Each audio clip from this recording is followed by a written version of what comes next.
The Prime Minister has sought support from US NBA star Shaquille O'Neal to reach young people in their decision on the Indigenous Voice to Parliament referendum.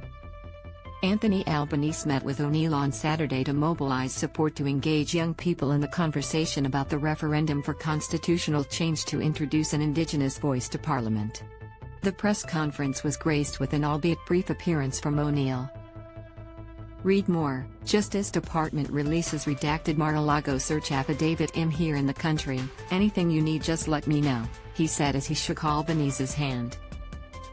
I want to let you know that Shaq loves Australia. Albanese said engaging O'Neal in the country's referendum is about building support and engaging with people who can connect with young people but with all sections of our society. Shaq has that record, especially when it comes to bringing people together of different backgrounds, which is consistent with our approach to bringing a constitutionally recognized voice to Parliament, he said. Shaq has agreed to do some bids and to have a chat about the importance of bringing people together, which is really what the constitutional voice to Parliament is about. Read more. Major government shake-up to address Australia's gender pay gap. He argued O'Neal is aware of the gap between Indigenous and non-Indigenous Australians in life expectancy, health outcomes, education, housing, infant mortality, and is interested in these issues.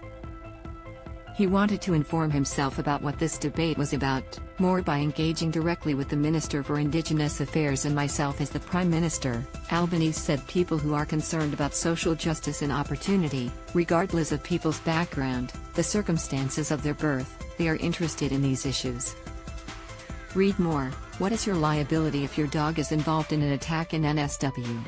On a slightly comedic note to the press conference, O'Neal left and asked Albanese to grant government clearance, which the Prime Minister later explained is in reference to a gifted boomerang. We have presented Shaq with a boomerang that may well need some special customs to get let through into the United States, Albanese said. No date has been set for the referendum, but Labour has indicated it will be before the next election, which is due in 2025.